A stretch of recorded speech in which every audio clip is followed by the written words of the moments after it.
Well, alrighty. I think we'll probably have some people coming in the next couple minutes, but it is 2 o'clock. We like to start promptly at 2. Welcome everybody. I am Jennifer Miklick. I am a technical project manager with Hertzler Systems. Some of you have recognized me, seen me. We've worked together, so welcome back. For those who haven't, hi, welcome. I am joined all the way from Spain is one of our developers, Jackson Bush. He has been volunteered to work. I think it's like 8 o'clock at night, your time.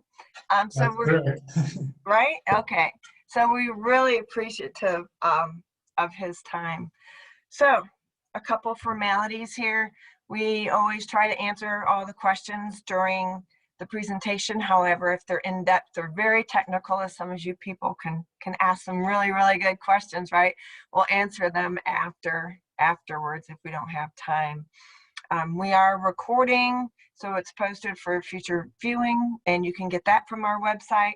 Again, any ideas, things that you would like to see that would benefit you or your company for Tech Tips Live, please go ahead and drop us a line, send me an email. Anybody contact at Hertzler, go ahead and do that. You want to go ahead and hit the next slide for me? So this week, we are diving into the data canvas. This is relatively new. It's very cool. Visuals are great, and Jackson, I believe, is the one that wrote a lot of the code behind the scenes for it. So he is a great person to talk to us about that. So he is our technical resource today. I'm just here doing the introductions, making sure everything goes great. And again, if you have questions, down at the bottom, you should have like a little Q&A button. Please feel free, when you have the questions, go ahead, type them in. I'll be in the background looking at them and making sure Jackson gets them as well. All right, without further ado, Jackson, I'm going to take my video off. I'll be on mute. I promise I won't bother you, and take it away. Thank you so much. Okay, thank you. So, as Jen said, I'm Jackson. I'm one of the developers here at Hertzler, and I'm here today to talk to you about the data canvas. We're going to dive in. We're going to dive into the data canvas. So what is it? The data canvas is an inspection feature that allows data values to be overlaid on an image in the side panel. It can be used to help operators to visualize their data entry and gives them greater context for what they're measuring. It's a really flexible tool, and there are tons of different use cases for it. So I'm going to try and give you some examples of those. It was added in version 9.3 for SPC data, so for numeric input tests. And so that's been out, and so some of you might already be using it if you've upgraded to version 9.3 or later. And then in version 9.4, it was expanded to include DMS data, so it was the defect list, pass-fail, and checkbox tests. So I'm going to show you some examples of how the data canvas can be used, and then I'll go into Inspection Editor and show you how they can be set up, and how they look at runtime. So we'll run an inspection and see how they look. So for the first example, this is probably the most common scenario. This would be for SPC data. So in this scenario, let's imagine that you have a headlight that you're taking multiple measurements of. You're taking 6 different measurements of a headlight, but right now, sometimes the operators get confused which measurement they're supposed to be taking for which numeric input. So right now, you just have this sub-inspection that has 6 different numeric inputs on it, and they do say gap 1 through gap 6, but perhaps your operators might not be trained, or they're having trouble knowing what gap goes where. And so with the data canvas, what you can do is you can put a diagram of your part in the side panel, and then you can add controls to that diagram that display a value from a numeric input. And so as the operator would be typing in their values here on the left, those corresponding values would fill in overlaid on the diagram, including with the real-time failure colors. And so the operator can see, oh, this gap and this gap are out of spec. Maybe I should go check them out. And this gives the operator a better representation of what they're measuring, when they're measuring it, and where the potential problem areas are. This gives instant visual feedback to your operators about what they're measuring. So how might you use DMS data? Now let's imagine that you have the same headlight, but instead of measuring quantitative data, you're measuring qualitative data. So you're doing some visual inspections for any imperfections of the part. You have the headlight divided into 6 different quadrants so that you can keep track of what locations are having most issues. Perhaps quadrant 6 has a lot more scratches than the rest of the quadrants. But this poses the same problem. You end up with these 6 different defect list tests, and your operators are getting confused what defect list corresponds to what quadrant. And since the defect lists are pretty tall, you have to scroll to see all of scroll to screen to see all of them, and so you can't see all the data that you've entered in one screen. With the data canvas, you can show that part diagram in the side panel, and you can add controls to show the number of defects that have been added for a defect list. And so here you can see I've added 2 defects for quadrant 1. I've added 2 defects for quadrant 4. At a glance, it's obvious what your problem areas are, and you don't have to scroll. It provides a nice summary of the defects that have been entered. This scenario works pretty well for a pass-fail test as well, but instead of tracking individual defects, if you were just doing a general inspection of a quadrant, a visual inspection of that quadrant, whether that quadrant passed or failed, you can add controls for those pass-fails to the data canvas, and then as you either pass or fail those tests, that shows up on the data canvas in the side panel.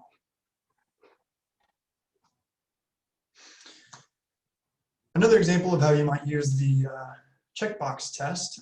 This is kind of a combo of pass, fail, and checkbox. So let's imagine that you had some type of quality control flow diagram that you wanted your operators to follow. This is completely contrived. I made this diagram in Microsoft Word, so hopefully you get the gist. So in the diagram, you have a first quality test, and depending on whether that passes or fails, you do different things. So if it fails, you have to do these extra tasks, perform these tasks, and then do another quality test. And depending on whether that passes or fails, you can either approve the item or you have to scrap it. And so what you can do is you can display that diagram in the data canvas, which will show up in the side panel of your inspection at runtime. And then as your operator is filling out the tests, they can follow their progress along in the diagram to see what they have to do next, or it also just provides a nice visual representation of what they've done.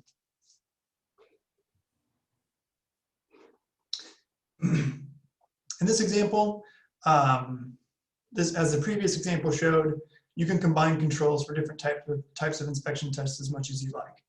And so this is just an example to show that you can use all of them if you want.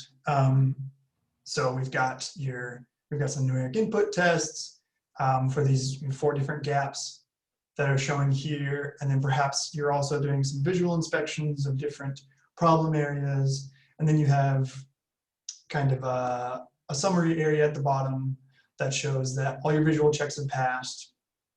So you've got a checkbox for that, and then a defect list just showing the total defects that you had in your visual inspection.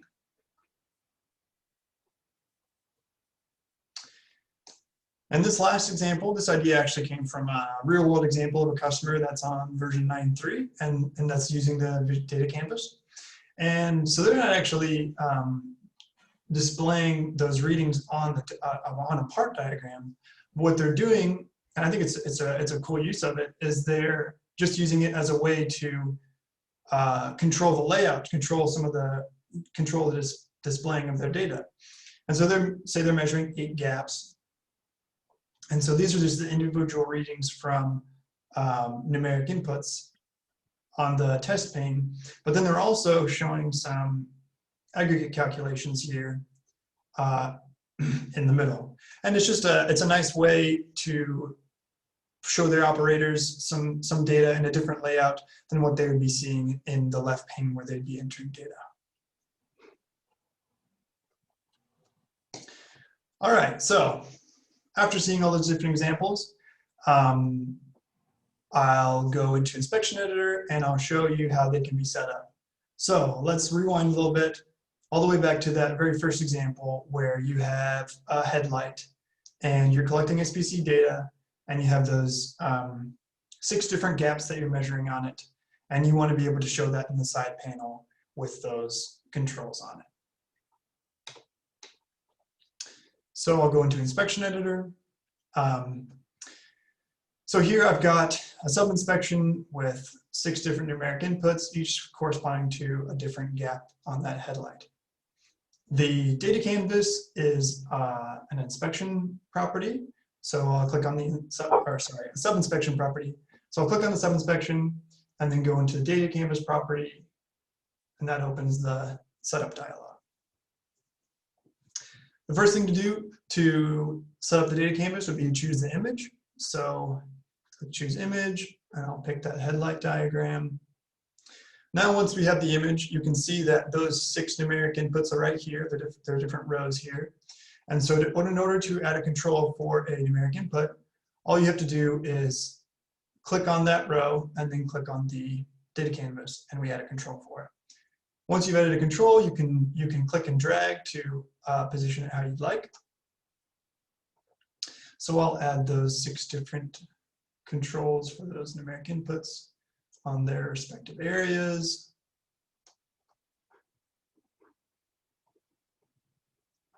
You can also add labels. So if you click on the label row and click somewhere on the data canvas, then you can add some text and drag that to wherever you see fit. Once you've got it looking how you'd like, you can save it. And then when we run that inspection, you go to that sub-inspection, you can see the label where we put it and the controls where we put them. And you can see which control's corresponding test has the focus. And so as I type values into the numeric inputs, that corresponding value in real-time favorite color goes into its corresponding control in the data canvas.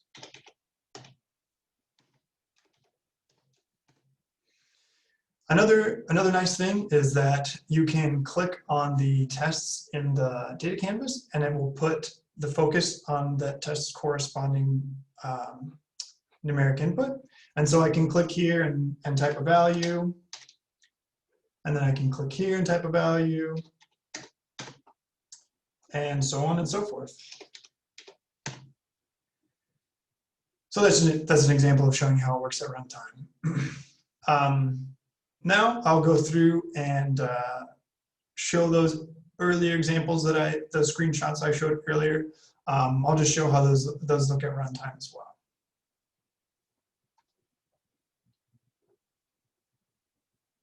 So imagining we have this headlight, it's divided into 6 different quadrants, and those 6 different quadrants have a corresponding defect list test. As you can see, as I'm adding defects for different quadrants, those are getting populated on the data canvas. And if I scroll all the way down to the bottom, add a bunch of defects. In the test pane, I can't see all the defects that have been entered. But at a glance in the data canvas, I can see, oh wow, quadrant 6 really needs some work. And also I can see, oh, quadrant 1 has some defects. It's also a good way to know, perhaps if I misclicked or something up at the top and I was scrolled at the bottom and I couldn't see it, I'd be able to know, oh hey, I had 2 defects for quadrant 1. I'm not sure that I really meant to add that.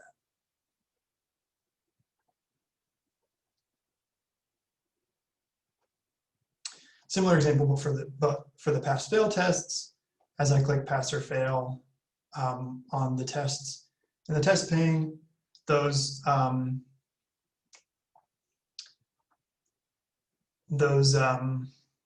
corresponding tests in the quadrants are getting a value.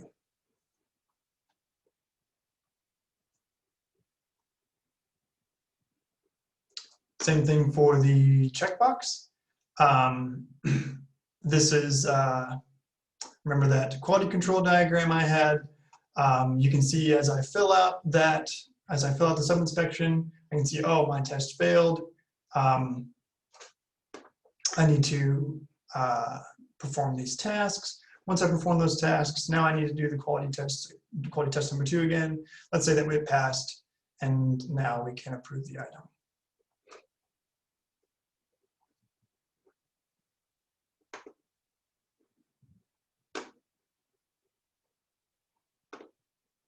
And just to clarify, for these different quadrants, this is just an image that I created in Microsoft Paint.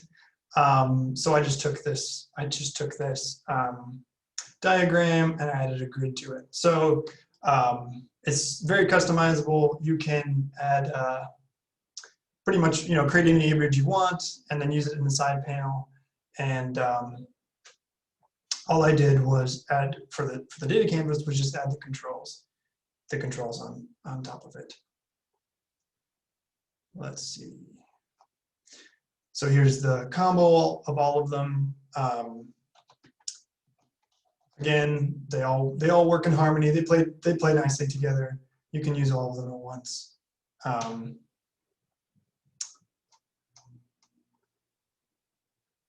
And finally, the aggregate calculations. You can see as I'm typing in values here,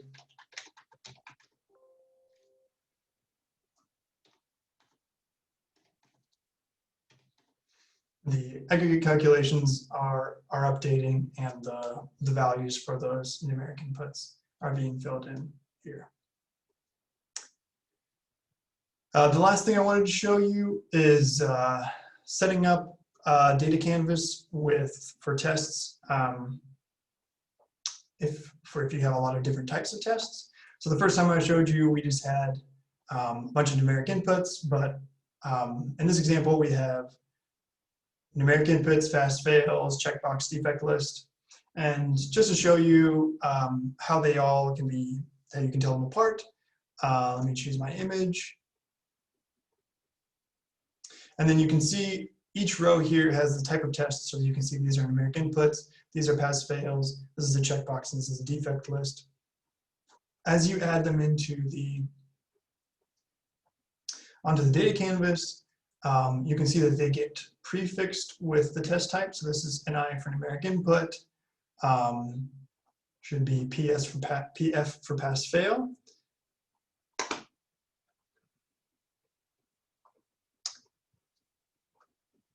And checkbox shows its size when you add it. And so let's say we're doing some visual inspections here. And at the bottom, I want to show a little summary. So I'll add a label for this checkbox saying visual checks passed. And position that where I want it. And then I'll add that defect list at the bottom with a label saying total defects.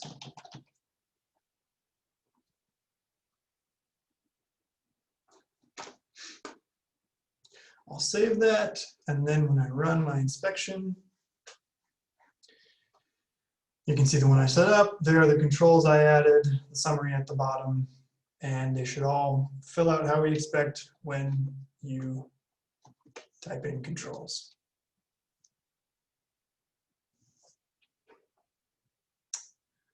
All right, so those are the examples I wanted to show you. Hopefully they've given you after seeing all the examples, you can start to get a sense of the potential of the data canvas and how powerful it can be. A lot of those examples were things that I just kind of cooked up. made some things in Microsoft Word or Microsoft Paint.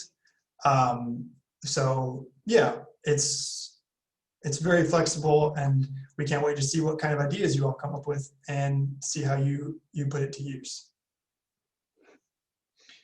All right, so let me go back to the PowerPoint.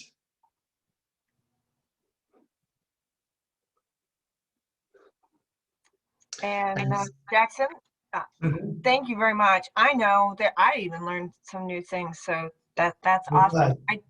I did send you a couple of questions your way. Yeah. Okay, just making sure, since we do have a little bit of time left, and anybody else wants to send them over, I've got a few in line that he's got, but if you want to start typing, we can give him some more. Thanks, Jeff. Go ahead. Yeah, so the first question is, for the flow chart and aggregate examples, is there some Python stuff in the background to make that work like that? Yes, yeah, I did have I did write some Python code just to, it's not interacting with the data canvas at all, but it was just to hide the tests until they're supposed to be showing. So if you pass the first quality test, and then it would only make the approve checkbox visible. And if you fail the first test, then it would make those other two tasks visible. And so I did have to write some Python code for that to work. It would, of course, it would work without Python code. It would just, it wouldn't be as obvious what you could and couldn't fill out as you were going through the flow chart. Next question was, can you create cells and populate them with whatever you would like? Could we add cells with mold IDs? So we could get the NI tied to a mold ID. And is any of it controllable through Python? Okay, that's a great question, yeah. So right now, the cells need to be tied to a test. I'll just pull up. So I'll pull up Inspection Editor. So right now, you can add the cells to your data canvas, but they need to correspond to or be tied to a test in your sub-inspection. And so it needs to be a numeric input, a pass-fail, a checkbox, or a defect list. Now there are ways around that. I mean, if you can use a numeric input test and tie it to data canvas, but not actually store data for it. So you can, through Python or whatever, you could put values into that numeric input, and it would go into the it would go into the data canvas. And the other question was, is it limited to stats? So right now it's just the values from the tests in your sub-inspection. But again, through Python, if you wanted to, you could add a numeric input, calculate a stat through Python, and put the value in a numeric input, and it would show up on the data canvas. So the controls in the data canvas are not controllable through Python, in the sense that you can't add and remove them, you can't move them or anything like that. All you can do is, through Python, would be to control the values of the tests that are tied to the controls in the data canvas. I hope that answered your question. If not, let us know. He said, great, thank you. So I'm thinking that appeases him for now. I'm sure we'll hear later, but I'm hoping that this gives some good brainstorming for everybody. I'd love to see or hear ideas. I know we have some customers using it, and just to reiterate what Jackson had said earlier, in 9.3, that's when it came out, and it's solely for the numeric inputs. So all the extra features that he showed today, we kindly asked him that that's going to be coming out with our next one that should be coming out soon. Yeah, so with that being said, I don't think that there's any more questions. If you have questions afterwards, feel free to get in touch with one of your contacts here at Hertzler. We always welcome emails, phone calls, feedback, comments, questions, all of that good stuff. You want to go ahead and, yeah. So our next Tech Tips Live is with me, and it is May 20th at 2 p.m. and it's direct device connections. So we will actually be having another special guest, Kevin Kelly from MicroRidge. So it'll be the first time we're having someone outside Hertzler system. So we're really excited to get some knowledge from him coming this way. So make sure that you sign up, get some questions ready. Stay tuned for that. So as always, we appreciate feedback. This should be posted on our webpage sometime next week. Even though Phil usually does the recording, I did remember to hit the button, so good. I still have a job.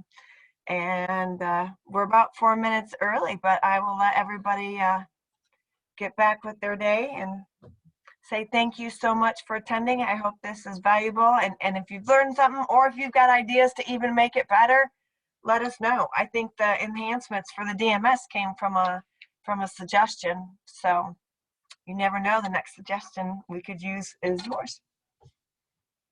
All right, Jackson, anything else you want to say? We'll let you go, get ready for bed. No. I think that's all. All right, thank you, everybody. Have a great rest of your day. We'll see you soon.